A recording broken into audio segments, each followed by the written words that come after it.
My fair citizens of Sodium City, we have the new ban and restricted announcement. Now, this is going to be a suspension of Brainstorm. Now, there is a big difference between suspension and banning. So, what a suspension is that what they do is they get rid of a card without giving you back your wild cards. They get rid of a card for usually anywhere between 1 to 6 months to kind of find out how the format settles after the card is gone. And then if they decide, okay, well, it turns out Brainstorm really wasn't an issue, then they'll just bring it back into the format and everything's fine, right? But if they're like, okay, Brainstorm was the issue, then what they'll do is they will eventually ban it and then they'll give you your wild cards. So hopefully we'll find out exactly what happens here in the next month or two. But let's go ahead and get into the actual announcement. And so the announcement date is whatever, irrelevant, but the effective date is going to be July 22nd, which at the time of recording and probably the time it comes out will be tomorrow, which is actually really cool. So they're suspending Brainstorm. If you don't know what Brainstorm is, this is only in the historic format. So if you're only a standard player or anything, this is completely irrelevant to you and it doesn't really matter. However, if, obviously you were opening a bunch of Strixhaven packs and you did end up getting Brainstorm in your packs, then you still won't get any wild cards from it, which does suck. But if it ends up getting banned, then you will get your wild cards back. So that's what we really have to wait for. So to get it started, they said in the ban and restricted announcement for Historic in June, which is when they banned Time Warp, they said they were looking at other cards, it seems. In there, we mentioned that we were keeping an eye on high play rate perceived. Okay, so rate. Okay. More broadly, the Strixhaven Championship historic metagame was clearly dominated by blue-red based decks. True. With Izzet Phoenix and Jeskai Control also proving to be both popular and successful. Much of the discussion has centered on the power of Mystical Archive editions, blah, blah, blah. So yeah, they were talking about that, but they said they decided to ban Time Warp just like right away. However, these decks see different patterns with Jeskai turns. Both decks provide more opportunities and opposing decks to counter their strategies. We also see multiple other top-tier decks that show strong records against one or both. Furthermore, neither deck is demonstrating win rates the same level as Jeskai turns. Because of this, we do think a wait and watch strategy is best here. See how the metagame adapts to the removal of Jeskai turns. So basically, June 9th, which was January, February, March, April, May, June. So I was like 1, 2, 3, 4, 5, 6, 7. 7 weeks ago, which almost 2 months, right? Almost 2 months, 7 weeks ago, they banned Time Warp, and then they said, we have an eye on things because it's possible that other cards could have been the issue or could still be an issue. So they mentioned that, right? But they wanted to say, because I like the fact that they're doing like one card at a time and they're not doing knee-jerk reactions about it. So one card at a time, I think, is the way to go. But the wait and watch strategy, I do believe, is also best here. So they removed Jeskai turns, and they're like, okay, let's see how it shakes up. They waited 7 weeks, and now this is what we got. So we mentioned that we were keeping an eye on high-level play and perceived dominance of blue-red decks in general, and Brainstorm in particular. So Brainstorm, 1 mana instant. Draw 3 cards, then put 2 cards of your hand at the top of your library in random order. This is really, really good because it can be any cards in your hand that you get to put at the top of your library. Think Mordenkainen, which is the new 6 mana Planeswalker, except instead of putting 1 card, except you're putting 1 card from your hand at the bottom of your library, which is really good, and you're only drawing 2 cards, but that's a 6 mana Planeswalker, obviously. So Brainstorm is very, very, very powerful. You're able to do that. However, it does specifically set up your next 2 draws, which can be both good and bad because there's a lot of times you just don't want those cards. And that's why people were saying Brainstorm isn't good without that many fetch lands. Fetch lands are essentially anything that it's a land where you tap, sacrifice it, search your library for land, put it in play, then shuffle your library. So any type of shuffle effects. If you're not using any shuffle effects, Brainstorm really isn't that great. But if you have a lot of shuffle effects, Brainstorm is pretty good because then you're just getting rid of 2 cards that you didn't want in your hand. Think Valakut Awakening, but instead of being 3 mana instant, it's a 1 mana instant. But it's a maximum of 2 cards instead of however many, right? So it's definitely very powerful. So as we watched, we saw an interesting pattern emerge. Ooh, patterns.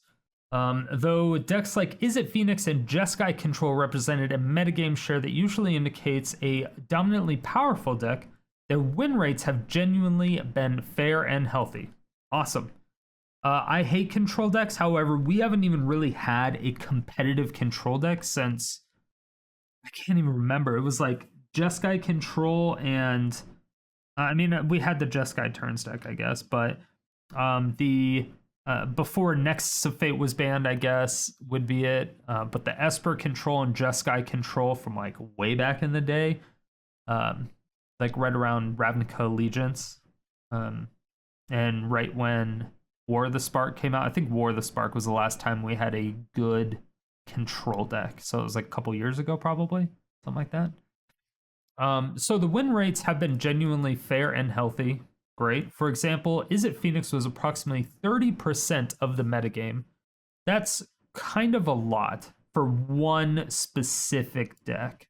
Because right, and I believe this is probably all best of 3 stuff. So in best of 1 specifically, I'll see if I can find some of the stats here really quick. So looking at the stats as far as right now on Untappd.gg, and I believe you actually have to have the premium account to get this information, so I hope I'm not like fucking myself because of this, but I think it's kind of important to go over this data when having this specific discussion. But if there's any Untappd people out there, I'm sorry, and if you're gonna kill me, don't kill me. Wait till I'm done with the video before you kill me, all right? So the win rate today and popularity today, you won't be able to see the popularity fully, but win rate today, we have Boros Burn, and this is only Mythic, right? This historic best of 1, June 10th till now. So this is pretty recent, January, February, March, April, May, June. Yeah, so this is after the Time Warp ban, just Mythic. So that's interesting to know regardless. So after the ban, right? We have Jeskai Control at a 62.8% win rate. Again, since I'm only best of 1, these are the numbers that I care about. I don't really care about the rest of this shit, right? So Jeskai Control, 62.8% win rate. And then Izzet Phoenix is at 58.9% win rate. So those are really good percentage win rates. Obviously, Boros Burn is really good. Azorius Auras, Mono Green Elves, and Mono Red Burn. But it's the fact of how popular they are and their win rates. So then, if we take a look, their popularity, which I guess I can kind of show a little bit. Popularity across the board, and this is only Untappd GG's stats, so this isn't going to be everything like Magic has, because WotC has all of the data, and Untappd is just going to have the data of who has the companion app and then who they're playing against, that type of thing. So it is a little bit more limited, but it's still a lot of information, right? So it seems like 18.2% of the decks that were recorded were Jeskai Control, which is kind of a lot. And then Izzet Phoenix's is 7.7. So there's not a lot of Izzet Phoenix's. But those two combined is 25.9%. So like 26% of the meta, which is kind of a lot. But usually you have aggro sitting close to about 60 to 70%. So having a 26% control really isn't that bad, because I mean you have all of this. What is 13.9 plus 11.3 plus 8.9 plus 8 42.1. So if we're taking, and these are just the top 6, right? So these are the top 6 most played decks in historic best of 1 as of right now. So I don't even know if you would technically classify the Boros Burn and Mono Red Burn as aggro, but they might as well be. They might as well be. They have a bunch of creatures and they're still smacking you in the face. They just also tend to have burn spells, right? Mono Green Elves, obviously aggro. Azorius Aura's probably still aggro. But so there is definitely a big difference as far as what the popularity is. You're looking at 26% of the spread as opposed to 43% of the spread. And obviously, again, these are just the top fucking 6. However, if we go down just a little bit, we're going to see the set release of the Adventures in the Forgotten Realms. And we see that Jeskai Control went from 10.8% popularity to 21.3%. Now, I don't know exactly what came out with Adventures of the Forgotten Realms that just all of a sudden made Jeskai Control be like fucking ridiculous, but I don't think it was because of Brainstorm. Because, I mean, it was kind of on a climb beforehand, because this was Jeskai Turns was banned like right here, and it was on the decline ever since. Obviously, Is It Phoenixes was down here. Is It Phoenixes is still pretty low. It's pretty much standard all the way across. So Is It Phoenixes is kind of ridiculous, but Jeskai Control is like a huge boop boop boop boop boop boop boop. That's the sound graphs make when they go up and down. It's the boop boop boop boop boop boop. You know, don't at me. So yeah, this is the ban and restrictor from June 21st, and then this is the set release. So Jeskai Control definitely got massively popular, and then it kind of declined a little bit and leveled off kind of right around here. But being 18% of the field is kind of a lot. And reminder, this is just best of 1. But if we're looking at the win rate over time, we have Jeskai Control starting off really high and then kind of falling off, but still at a 62% win rate. And again, this is after the set release and what it's at right now. So 62.8 is still really high, but Boros Burn at 66.3 is also still really high. I mean, obviously everything in the top like 6 or 10 are going to be above 50%, but I think the most egregious one right now is Boros Burn. That because 66.3% win rate is pretty obscene, especially when it's like a ridiculous amount. Let's see. I mean, it's only 8% of the spread right now, so I don't know. Apparently, it's just doing ridiculously good, but no one's playing it. Either way, that's what is going on with it. If we take a look at the quick colors, Jeskai all over there, Azorius, yeah, blah, blah, blah, blah, blah. We have Dimir Control, which is also running Brainstorm. Teamer, which might run it. I don't know. Yeah, I mean, there's so much data with Untappd GG. I'm not going to go through all of it because that's probably not good. If you want, I highly recommend Untappd. Untappd is like a fucking amazing application. It tracks all your stuff. It'll show you like the percentages of how many cards you have left in your deck and what the percentages of you drawing that card or blah, blah, blah. But then it also tracks what cards your opponents have played. It does all sorts of crazy stuff. And then you also get a ton of this additional information if you want to see the actual spread. If you want to find out what decks are killing it, you can kind of find the deck lists of what people are playing because they have that data.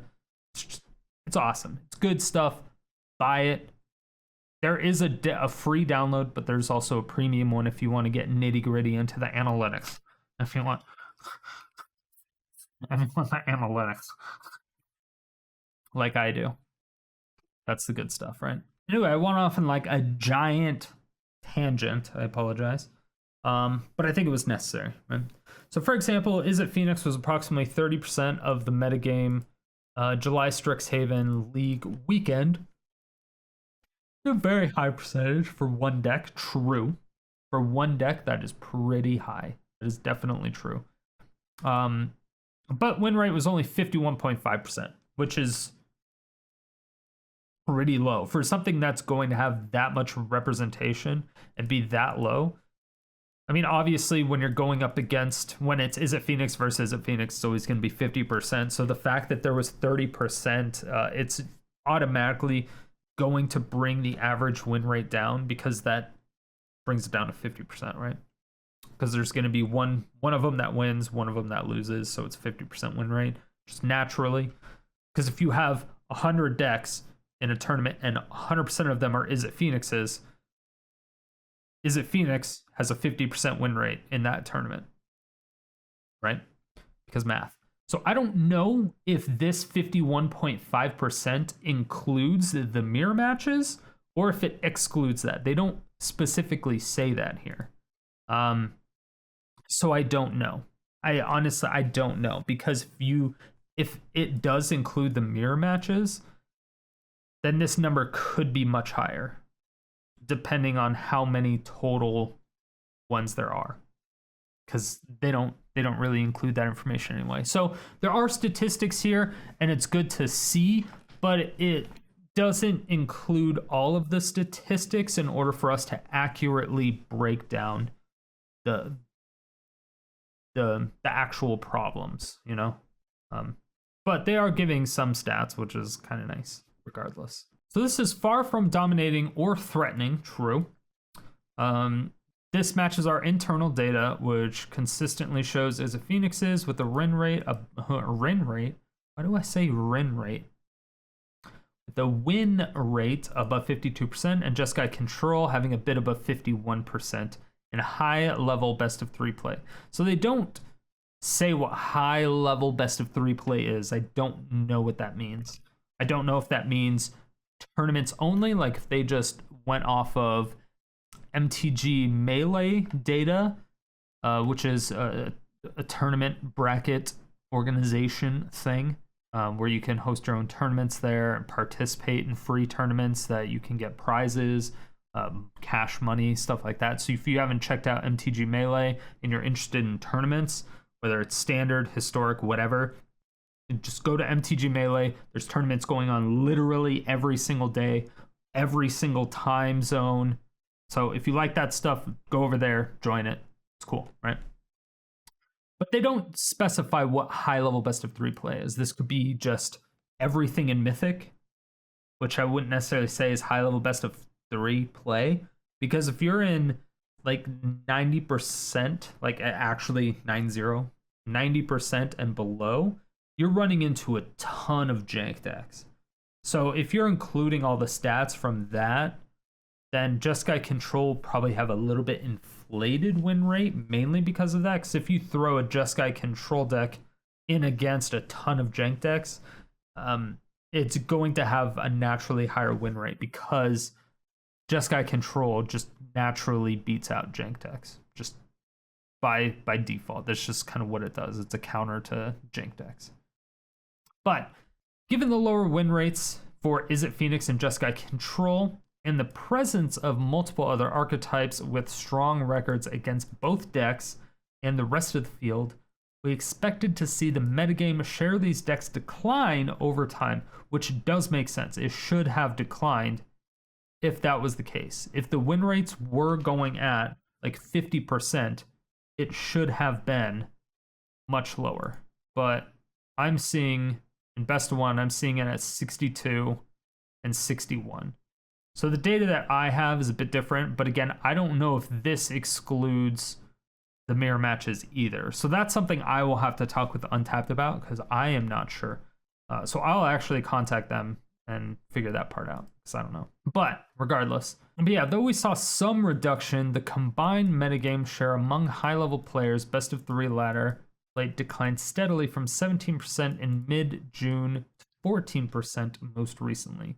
These 2 decks have remained the most played 3, usually by a good margin. Just taking a quick look at best of 3, and again, this is limited data. This is strictly just from Untappd, how Untappd gathers their data, so it's people who are using the application as well as what they're playing against. So you have Is It Phoenixes getting a 64% win rate in best of 3 in Mythic, and then you have Jeskai Control getting a 59.3% win rate in best of 3 in Mythic. The popularity is It Phoenixes at 21.7 and Jeskai Control at 18 or at 11.8. So 21.7 plus 11.8. So those two decks make up 33.5% of the field, which is a fucking lot. That is actually a lot. I feel like they're underplaying this, and I don't know if their stats are exactly correct, because there's a big discrepancy here. So I'm not exactly sure. I feel like there's a big discrepancy. Yeah, I'd be interested. I believe what it sounds like is that this number is including the mirror matches, and this one is not. That would be my guess. When evaluating a format, our goals are generally to create a balanced, fun, and diverse metagame, while decks like Is It Phoenix and Jeskai Control are not showing win rates that threaten balance. Their steadily high metagame share is certainly harming deck diversity, which in turn reduces the fun of the format. I can kind of see that. So yeah, you're looking at the majority of Is It Phoenixes and Is It like in Jeskai. So yeah, you're looking at 21%, 11%, and then 5%, and then everything else is like right around 4 and 5. So it's like a huge difference, While we are seeing some motion to correct this, the rate of change is too gradual to quickly address format imbalance. To improve format diversity, Brainstorm is suspended in Historic. While most of our recent actions in Historic have been bans, such as those for Time Warp and Tesa's Oracle, those were cases where we had clear, convincing data showing that the cards were problematic. In this case, the data is less clear, true, because these ones are like basically win conditions when Brainstorm isn't. That's exactly where we prefer to utilize suspension. So yeah, we will continue to monitor the Historic meta closely if it reaches a point where reintroducing Brainstorm seems safe, or if we should fully ban Brainstorm. So let's see exactly when they decide to readdress it. Hopefully it'll be soon-ish, because I know if they end up, I know a lot of people are kind of upset that they don't get any of their wild cards back for suspensions, especially if they're a standard player and they don't even play Historic, but they open Strixhaven packs and got a bunch of Brainstorms. They would love the wild cards because they're not even going to use Brainstorms anyway. So having, 4 Brainstorms or whatever is 4 rare wild cards, which is fantastic, right? Especially if you're a free-to-play player, having 4 rares is ridiculous. It's awesome, right? So it would be cool, but I want to know how long it's going to take them to make that decision. So it kind of just depends. I'm interested to see. So I will be streaming tomorrow after that ban happens. I want to know how many control decks there's actually going to be at that time. Overall, I do think that the restriction is nice. I was never a huge fan of Brainstorm. I think it's a bit too much. I know that a lot of people are saying it's not very good because we don't have fetch lands, but we do still have Evolving Wilds and we do still have Fabled Passage. And a lot of people are saying that you don't really want to run both, but it's essentially worth running both of those if you're running Brainstorm. That's kind of how good Brainstorm is. And I think that's kind of a sign of how powerful it is. If you're running very unoptimal lands and forcing yourself to run extra basics because of a 1 mana draw spell, it's showing you something. It's something that's there that you really have to pay attention to, and I think that's why it was brought to their attention and they figured it out. Like, we should probably do something about this. So it's good to see.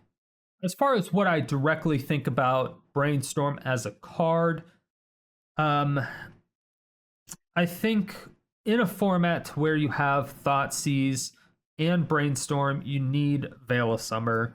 But we also have the card Faithless Looting. So it's like we have Faithless Looting, we have Brainstorm, which we don't need more. We also have Thoughtseize. We should also have Veil of Summer. And then I believe we should also probably have Swords to Plowshares.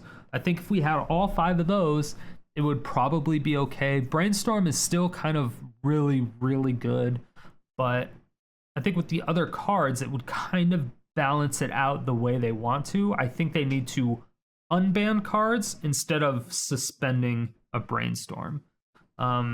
That's my personal opinion. I don't think many people share that opinion, but I think having even more powerful 1-drops is perfectly fine.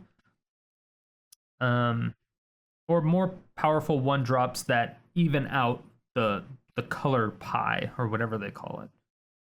Anything to even that out, because I hate Thoughtseize. Faithless Looting is really good. I don't necessarily hate it because there's, I think, a lot more ways to deal with that than anything else. But I think Swords should be fine. Brainstorm is annoying just because people take forever to play it. They're like, let me draw 3 cards and then think for 25,000 hours on what cards to put back. And I'm just like...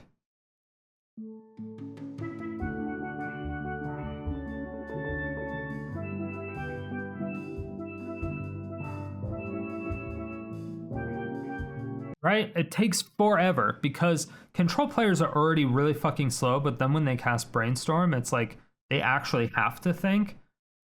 And when slow control player has to think on top of that, it's like, just gotta wait it out. Just gotta wait it out.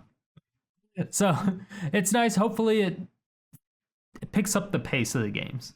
I guess that's all I can say. But that's pretty much all I have on that subject. I think the suspension is a nice experiment. Do I think it's going to stay suspended? Yes, unless they end up unbanning Veil of Summer and or Swords Plowshares. Thank you all so much for watching. If you made it to this point, it means you either really enjoyed the video or you fell asleep and I'm waking you up now. Either way, thank you for all the support. I really do appreciate it. If you want to see more videos like this, hit that subscribe button, hit the bell notification, come out with videos 7 days a week.